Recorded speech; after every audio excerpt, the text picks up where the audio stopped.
Fala pessoal, essa é a parte 2 do vídeo, né, que eu conto sobre a relação que eu tive com um narcisista maligno. Se você não assistiu ainda a parte 1, eu vou deixar o link do primeiro vídeo para que você volte lá e assista, porque assim vai fazer mais sentido.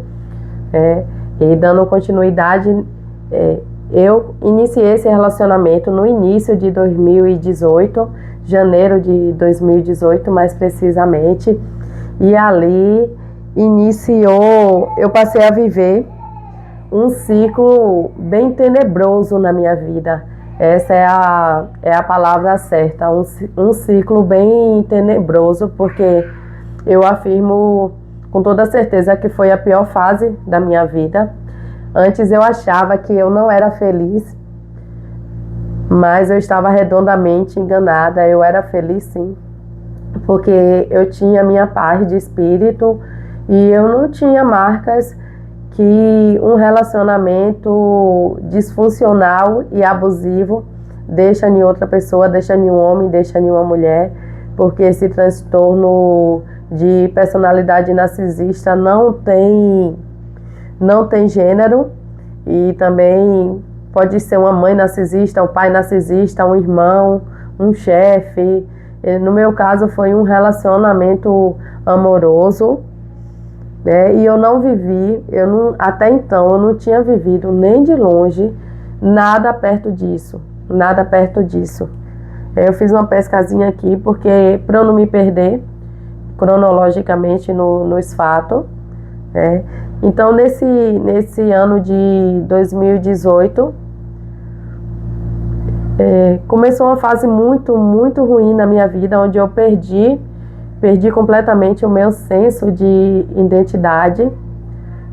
Não teve assim uma fase boa nesse relacionamento, não teve. Eu vejo as pessoas dizendo muito assim que no início do relacionamento é muito bom. O que eu posso dizer é que o primeiro dia foi bom e a primeira vez que ele falou comigo foi bom, mas após isso foi só ladeira abaixo. Logo no início eu tive muitos sinais muitos claros, mas eu estava com a mente bem cauterizada.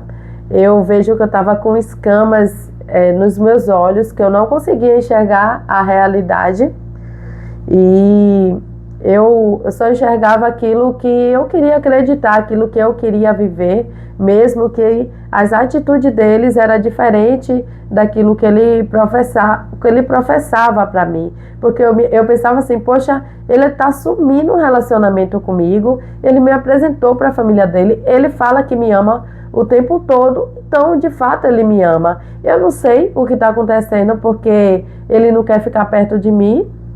Ele parece ser um pouco egoísta comigo, um pouco eu estou sendo generosa.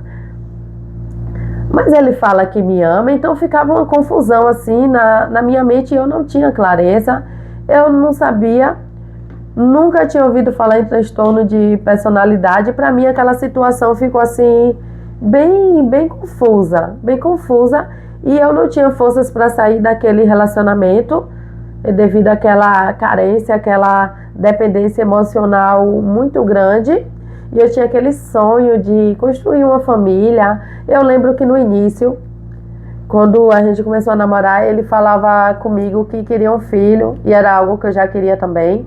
Quando eu conheci ele, se eu não me engano, eu tinha 28 anos de idade, 28 para 29, e já estava chegando assim na hora, né? Que eu me dei um prazo para ter filho até entre 28 a 31, 32 anos de idade. Então, para mim já estava chegando assim a época de eu ter um filho, e ele demonstrou interesse, porque nem eu tinha filho, nem ele tinha, eu queria, ele queria. Então estava ali montado, teoricamente, aquele cenário de vamos construir uma família, e eu queria muito isso do fundo do meu coração. Eu sempre falo com Deus que esse era o maior sonho do meu coração, era constituir uma família. E ele veio com essa máscara de família para mim, E ali eu comecei a viver o inferno, literalmente o inferno aqui na Terra em 2018. O relacionamento já começou de forma bem disfuncional. Eu dei alguns detalhes no primeiro vídeo, da questão dele não querer estar perto de mim, de já ser apossado do meu carro, de ter atitudes bem egoístas comigo. E logo no início do relacionamento também começou uma frase, quem vem estudando aí sobre esse assunto, lendo sobre esse assunto de personalidade narcisista, sabe que tem uma fase chamada triangulação. O que seria a triangulação? Por exemplo, tem um relacionamento entre duas pessoas, mãe e filho. Vou fugir um pouco da minha realidade. Mãe e filho. A mãe narcisista, geralmente ela tem um filho predileto e tem outro que é o que ela derrama o seu veneno sobre ele, que ela exclui, que ela maltrata, enfim. E aí ela vai pegar e vai colocar os outros filhos contra esse filho, vai maltratar esse filho e vai fazer comparação, né? Aí a triangulação, pelo que eu entendi, ela se dá nesse momento da comparação, né? Que aí a mãe vai chegar pro filho e vai falar, tá vendo aí? Seu irmão tira nota melhores que você, olha como ele é melhor comunicativo, e fica fazendo aquela desvalorização. No meu caso, essa triangulação, inicialmente, ele começou a fazer comigo e com a mãe dele. Desde o início eu frequentava muito a casa da mãe dele. Sobre esse relacionamento eu só conversava com a amiga, e a amiga me aconselhava que não era bom estar demais na casa dela, porque isso poderia gerar conflitos e tal. Na época eu não entendia. Eu gostava muito da mãe dele inicialmente, porque eu sou órfã de mãe, então eu projetei nela uma mãe, sabe? Porque no início ela me tratou muito bem e tal, eu ia na casa dela, ela me recebia bem, quando eu ia embora ela dizia para eu ficar mais, e ali eu, carente, uma pessoa 100% carente, e ali para mim era a minha nova família, a família que eu sonhava ali, que ia me acolher. Eu estava morando longe da minha família, morava na cidade a 120 quilômetros de distância, e eu fazia faculdade nessa cidade, então não dava para sempre estar indo ver minha família. Então, ali eu fiz deles o meu porto seguro, mas não demorou muito para começar os conflitos. Ela começou assim a implicar comigo, mas ela não falava as coisas para mim, ela manifestava para ele e ele falava para mim. Aí eu percebi, daí eu logo percebi essa diferença e eu comecei a comentar com ele. Eu falei, poxa, sua mãe tá diferente comigo, ela tá com a cara fechada. Aí inicialmente ele disse que isso era coisa da minha cabeça, e aí eu comecei a tentar evitar de ir lá, mas ele chegava pra mim e falava, não, elas gostam de você, que era elas, eu falo no plural porque era a mãe e a irmã dele. A irmã dele, um amor de pessoa, gosto muito dela, não tenho nada, absolutamente nada contra ela. E aí ele falava assim, elas gostam muito de você, quando você não tá aqui ela pergunta, e ele dava a entender que elas queriam que eu ficasse lá. Aí para fazer a vontade dele, eu pegava e dormia lá, ficava muito tempo lá. E eu morava num apartamento próximo à mãe dele. A mãe dele morava em Salvador, eu morava em Lauro de Freitas, era uns 15 minutos de carro, de distância, né? Da minha casa para a casa da mãe dele, e não tinha precisão nenhuma de eu ficar na casa da mãe dele. Eu ficava mais por insistência dele, para querer estar perto dele, né? E como ele insistia muito para eu estar perto dele, eu associava isso a ele gostar de mim, mas eu sabia no fundo que era por causa do carro, porque ele estava sem carro e ele ficava muito com o meu carro, então era útil para ele fazer as correrias dele, que ele trabalhava como autônomo, né? E até para se mover entre aquela cidade que a gente passou a morar posteriormente, que eu passei a morar, porque ele já morava, e para se mover entre aquela cidade e a casa da mãe dele. Ele amava ficar na casa da mãe dele.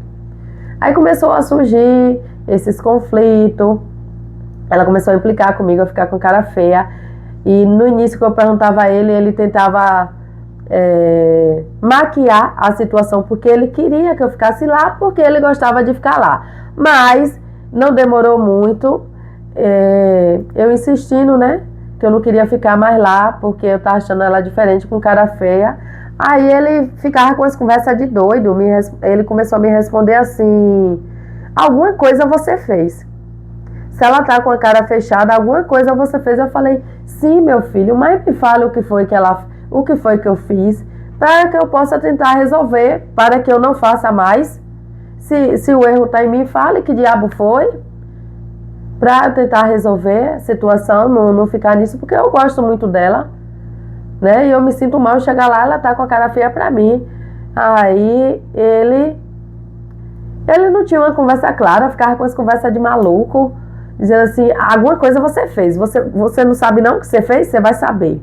Você vai saber. Ficava com aquele mistério e eu tentando tirar, né, o que estava acontecendo. Daí os meus conflitos com ele continuaram, só foram crescendo. E olha que isso foi no início da relação, ainda no primeiro semestre ali, que a gente tinha começado a namorar, né? Ele já tinha se apostado do meu bem, que era o carro. Ele não tinha uma conexão emocional comigo, ele sempre queria estar longe do mesmo cômodo que eu. Ele começou essa fase da triangulação e tá... primeiro que começou esse conflito entre mim e a mãe dele, mais da parte dela, e ele tomava partido dela sem me explicar o que estava acontecendo, mas sempre dando a entender que ela estava certa. E daí depois começou uns conflitos entre mim e ela mais explícito, e ele sempre tomava partido dela, sempre dava a entender nas falas dele que ela era melhor do que eu. Isso aí era incomparável, e aí eu me sentia rejeitada ali na relação, né? Não importava se eu tivesse certa ou se eu tivesse errada. Ele sempre ia tomar partido da mãe ou da irmã dele. E aí teve essa situação e a fase da triangulação. E daí eu fui ficando cada vez mais afastada da minha família, né? Com essa convivência com ele, né? Sutilmente ele foi me afastando da minha família. Esses problemas que eu estava vivenciando com ele nessa relação, eu não comentava com ninguém. Então, para a minha família, ele era uma pessoa maravilhosa. Na frente do meu pai, dos meus irmãos, da minha madrasta, ele me tratava muito bem. Me tratava bem. Minha família estava feliz que eu estava no relacionamento. Eu morando longe, estava ali com um relacionamento com alguém perto de mim, alguém teoricamente para cuidar de mim. E com 3 meses 3 ou foi 4 meses já fomos morar juntos, que foi uma decisão muito precoce. E ali os conflitos só foram aumentando. Quando foi em julho de 2018, a gente já estava com uns 6 meses juntos, 7 meses. Aí eu fiz uma viagem para o Rio de Janeiro, que eu já tinha o costume de ir, geralmente eram as minhas férias. Tirava minhas férias em julho, que era a férias da faculdade. Aí nesse ano, como de costume, eu fui para casa de uma prima muito querida, que eu amo muito, que mora no Rio de Janeiro. Fui passar as férias lá, e aí, para não desagradar ele, levei ele também. E aí a gente chegou lá e foi conhecer, né, os pontos turísticos, o Cristo Redentor, Pão de Açúcar, vários pontos turísticos do Rio. E eu percebia que a gente tirava as fotos e ele só postava foto individual. Nisso a gente só tinha de 6 a 7 meses juntos, acho que uns 6 meses juntos. E a relação já estava um lixo, a relação já estava muito ruim. Muito ruim, eu não me sentia valorizada, eu não me sentia vista. Ele já tinha esse costume de não postar foto comigo, isso me incomodava muito, porque ele dizia que me amava, ele postava foto com qualquer pessoa, menos comigo. Nem no meu aniversário, que o meu aniversário tinha sido um mês antes, no mês de junho, aí estava em julho. Ele não postava foto comigo, aí no aniversário da mãe, da irmã, ele postava. Ia comemorar o aniversário dela, comigo não. Então eu já estava assim, já com a autoestima já minada. Já estava assim muito triste nessa relação. E aí eu percebi que ele não... A gente fez essa viagem pro Rio, eu postava as fotos com ele, e ele não postava as fotos comigo, ele só postava foto sozinho. E eu achava aquilo muito estranho. Eu falei, não, isso não faz sentido. Isso não faz sentido. Inclusive, a gente teve uma discussão, acho que foi no Cristo Redentor, foi no Pão de Açúcar, não lembro. Eu cobrando isso a ele. E ele, o narcisista, ele é assim, ele tá errado, mas ele não admite que ele tá errado. E ele ainda quer provar, quer criar uma tese para provar que ele está certo no erro dele. E nessa discussão, ele criou uma tese também, eu não lembro exatamente o argumento, mas ele defendeu que tinha que postar foto só mesmo, que era o Instagram dele, que era a vida dele, foto individual. Antes disso ele postava foto com a mãe, com a irmã, com os amigos, com o gato, com o cachorro, só não postava foto comigo. E detalhe, quem estava bancando a viagem era eu. E assim, para mim foi mais uma frustração muito grande. Daí, né, eu vi que ele estava ali usufruindo do que eu poderia oferecer para ele, mas não tinha um retorno, porque uma relação, ela é uma via de mão dupla, né? Você faz pela pessoa e você recebe da pessoa, você tem consideração pela pessoa e você espera que a pessoa também tenha aquela mesma consideração com você. Você cuida da pessoa e você espera que a pessoa cuide de você. Mas eu sentia que aquela relação era unilateral, né? As coisas dele era só dele, fazia questão de coisas mínimas, besta. Quando a gente começou a morar junto no mês de maio, aí eu comecei a mobiliar a casa. Ele tinha uma televisão, ele morava só antes. Aí os móveis dele, ele se desfez, vendeu. Alguns ele deu a mãe dele. E quando a gente foi morar junto, ele tinha pouca coisa. Eu lembro que ele tinha um sofá, um rack e acho que só isso. E as outras coisas eu comecei a comprar. E ele tinha uma televisão. E eu não tinha televisão. Aí ele pegou a televisão e deu para a mãe dele. E eu fiquei muito chateada, fiquei retada com isso.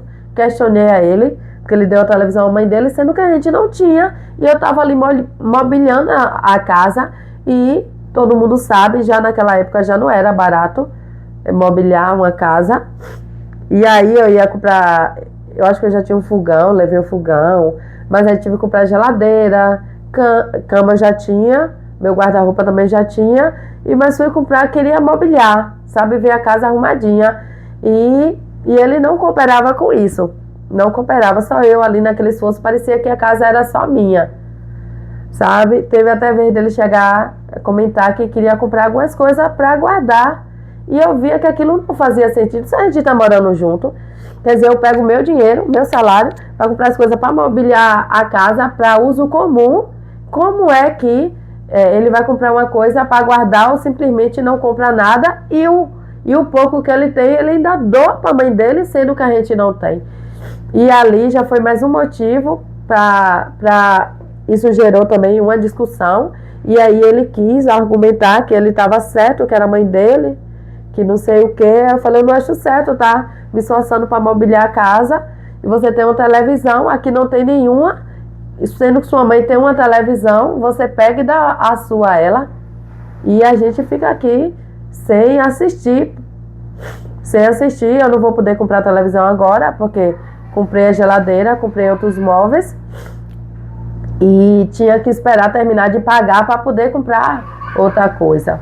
Mas no fim das contas ficou por isso mesmo, a televisão ficou com a mãe dele. E aí eu já via que tinha algumas coisas de errado, que tinha muitas coisas de errado, e eu argumentava com ele, cada argumentação era uma briga, era uma confusão, e ele batia o pé que estava certo, né? Ele queria explicar o inexplicável, justificar o injustificável, e na minha mente aquilo ali uma bagunça. Eu não conseguia ver lógica naquilo tudo, ver razão naquilo tudo. Por um lado, vinha as declarações que me amava, que queria ficar comigo, que queria ter um filho comigo. E eu me apegava a isso, a querer construir uma família, que era um sonho do meu coração. E por outro lado, uma pessoa extremamente egoísta, uma pessoa que não somava, uma pessoa que estava sempre me sugando os meus recursos, mas quando eu precisava de algum recurso dele, como simples carregador de celular, isso me marcou muito. Ele criou um calabouço, uma discussão de gritar, de falar alto, e eu ficar sem graça, eu ficar triste por causa de um carregador de celular, de tanto que eu servia aquele homem, de um tudo, porque eu sou uma pessoa que eu sempre não tive nada na mão, principalmente com as pessoas ali do meu convívio mais próximo, meus parentes, meus amigos, em um relacionamento amoroso. O que eu tenho é meu e é daquelas pessoas que estão naquele convívio. E o que ele tinha era só dele. Daí passou esse ano de 2018, a gente iniciou morando junto, foi um ano já muito conflituoso, minha mente ficou muito confusa, eu tentando assimilar tudo aquilo. Aí na época eu fazia faculdade, estava ali no início do curso de Direito. Nessa época eu morava em Dias d'Ávila, que também era uma cidade que pertencia à região metropolitana, e minha faculdade era em Lauro. Aí todos os dias, né, durante a semana eu ia para a faculdade. Nisso, o meu carro ficava mais com ele, né? Eu ia para a faculdade de van, pagava uma van particular, ia. E na volta da faculdade, a van fazia um roteiro, levando as pessoas em casa, e eu era uma das últimas. Aí eu comecei a pedir a ele para ir me buscar no ponto, na entrada da cidade, nenhuma das entradas da cidade onde a van passava, para eu não ter que esperar aquele roteiro todo para chegar em casa só quase meia-noite, 11h30, quase meia-noite, para eu já ir logo para casa. E aí ele vinha, mas eu percebia que ele vinha de má vontade, com a cara feia. E eu tinha a opção de pegar o meu carro, de fazer como algumas pessoas da van faziam. Pegar o meu carro e já deixar naquele ponto ali, que era o primeiro ponto que a van passava antes de fazer o roteiro, e desembarcar da van, entrar no meu carro e ir para casa. Mas, para não deixar ele na mão, que ele saía com o carro, ou ia fazer entrega dos produtos que ele vendia, ou sei lá que diabo que ele fazia, esse período que eu estava na faculdade, para deixar o meu carro para ele, né, para deixar ele na comodidade de estar com o carro, eu não fazia isso, eu não deixava o carro ali na entrada da cidade, para não incomodar o meu senhor de vir me buscar com o meu próprio carro, que estava ali fazendo favor a ele. Aí eu percebi que ele estava vindo com cara feia, e eu nem pedia sempre, não era todo dia que eu pedia, porque eu sentia que estava incomodando a ele, então eu não pedia todos os dias.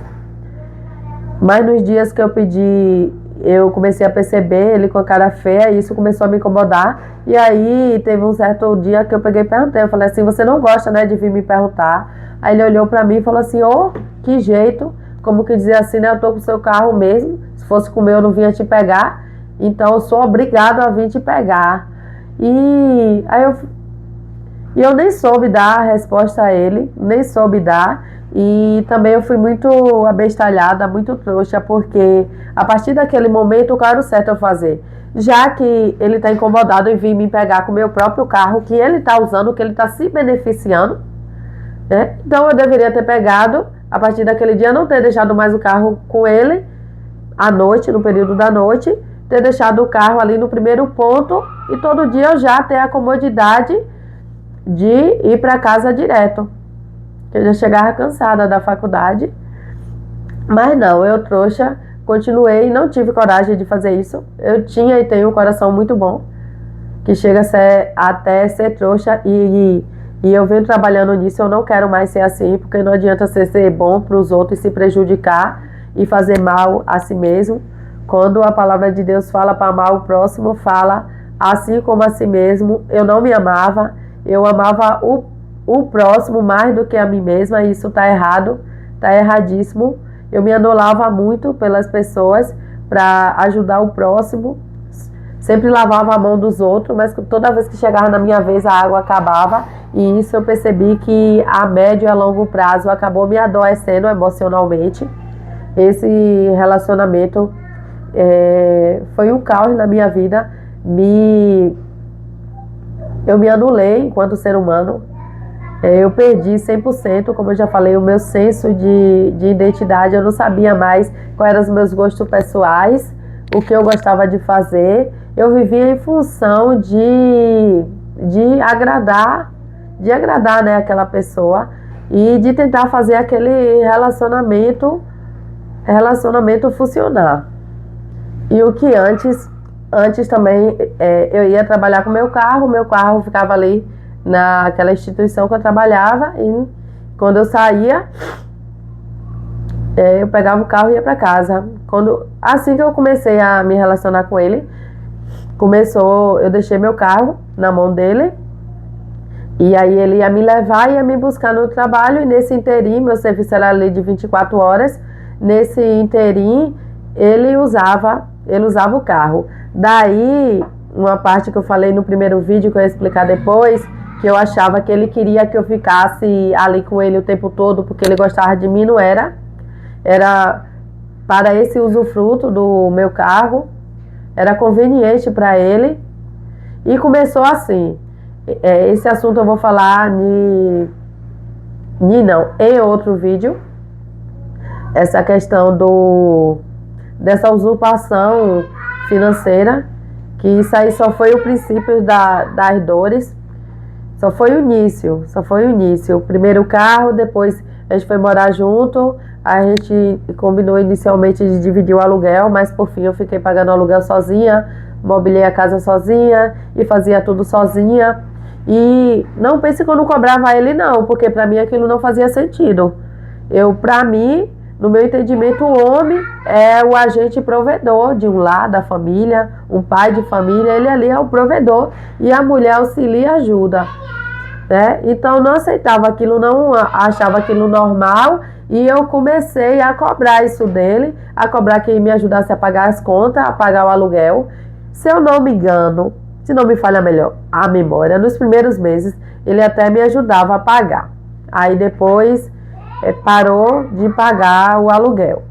E aí eu queria dividir as outras contas também, e a alimentação, mas ele comprava assim coisas esporadicamente, eu que fazia as compras, e é isso, ele não contribuía na provisão, né? Não, ele era um usurpador, né? Sempre com a desculpa de que não estava fichado. Eu falei no vídeo inicial, no vídeo 1, que quando eu conheci ele, ele tinha uma loja de autopeças. Só que bem no início, logo ali no primeiro semestre, ele vendeu essa loja. E ali ele parcelou, ele recebia um valor mensal, um valor alto mensal por essa loja, porque ele vendeu a loja com todos os equipamentos dentro. E ele recebia um valor alto mensal, era mais de 10 mil, salvo engano. E nisso a gente foi morar junto e meu senhor não tinha condições de contribuir com as despesas da casa, com a manutenção da casa. E eu cobrava ele falava que estava desempregado, era o argumento dele, e eu só vendo o dinheiro entrando na mão dele. Ele já vendia insumos, mercadorias de academia, e ele fazia, quando eu conheci ele já fazia uns 5 a 10 mil, aí quando ele vendeu a loja, ele multiplicou os insumos, viajou para pegar esses insumos, e ele vendia muito, e ele passou a fornecer para mais pessoas. Então ele tinha uma movimentação aí mensal de no mínimo 20 mil reais, e esse dinheiro não entrava dentro de casa. Em vez em quando ele comprava alguma coisa assim, dava 50 reais, 90 reais no mercado, mas o grosso, quem comprava era eu. Nenhuma conta de água e luz meu senhor queria pagar, e eu sempre questionando, sempre cobrando. Ele tinha um sangue de barata dos infernos, porque, por exemplo, eu gosto de pagar minhas contas em dia. Se eu não pagar, eu não durmo, eu fico doente. Eu dou um jeito, mas eu tenho que pagar minhas contas em dias. Aí eu comecei a pedir a ele para pagar a conta de luz. Eu pago a de água, você paga a de luz. E daí ficava o recibo lá. Ele, tá bom. Aí ficava 1 mês, 2 meses, aí eu não aguentava, eu cobrava ele, ela, deixa eu receber tal dinheiro. Não pagava, não pagava. Eu não aguentava, ia lá e pagava. E aí ele me vencia pelo cansaço, que ele tinha essa frieza e não pagava. Olha quantas coisas eu vivi em um ano só, isso foi em 2018. Nisso aí eu já estava com o emocional já completamente destruído, abalado, já estava distante da minha família. Eu tinha vergonha de contar essas coisas para a minha família. E tem um discurso popular que fala assim, que as coisas de um casal tem que ser resolvida entre eles. Então eu tentei aplicar isso, mas numa relação com o narcisista, minha amiga, meu amigo, não caia nessa cilada não.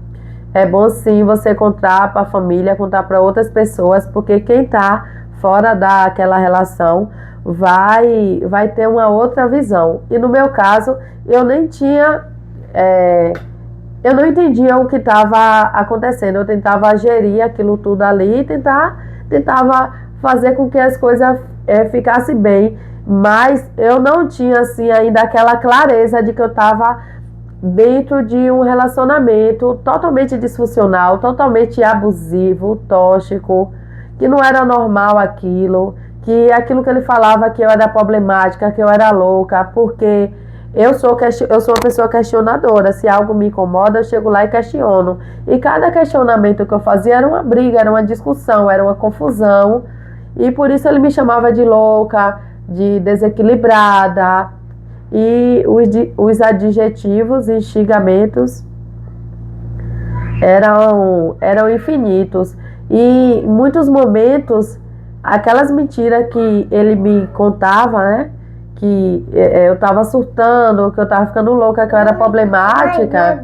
Então, como eu estava com a identidade distorcida diante das negações que ele fazia, eu acabava acreditando. Aí passou, né, o ano de 2018. Nisso a gente vinha planejando ter um filho. Era algo que eu queria muito. No início da relação ele até comprou um sapatinho, colocou dentro de uma caixa e me deu, né, como sinal de que queria formar uma família comigo. E aí toda hora a minha criaturinha vem aqui me chamar. Eu já acabei até perdendo o raciocínio do que eu estava falando, mas lembrei. E aí, passou esse ano de 2018. Foi um ano infernal na minha vida. Muito infernal. Muito, muito, muito. E aí, iniciou o ano de 2019. Toda hora alguém me chama aqui, tá uma tribulação, viu, para gravar esse vídeo. Misericórdia, Jesus. Já até me perdi, deixa eu recuperar aqui o raciocínio do que eu tava falando. Eu não sei se o meu olhar vai sair direcionado para vocês, porque a câmera tá aqui no cantinho, eu tô olhando para a câmera. Mas às vezes quando eu vou assistir o vídeo eu percebo que o meu olhar tá desfocado, como se eu estivesse olhando pro além. Mas enfim, uma hora eu me situo. É um ponto aí que eu vou ajustar. E aí, passou o ano de 2019. No início de 2019, essa relação já estava bem desgastada, muito desgastada. E aí tivemos uma confusão muito grave. Mas eu vou falar disso na parte 3 do vídeo. Esse vídeo aí já vai para já quase 35 minutos. E eu planejei assim, postar 4 vídeos de 15 minutos cada. Não fazia ideia de que esse assunto iria render tanto assim. Eu vou tentar resumir. Mas eu já estou percebendo que serão vídeos longos. Então, em 2019, a gente rompeu. A gente se separou no início de 2019. Mas eu vou falar isso na parte 2. Na parte 2 não, essa é a parte 2. Eu vou falar isso na parte 3. Então vocês acompanhem aí.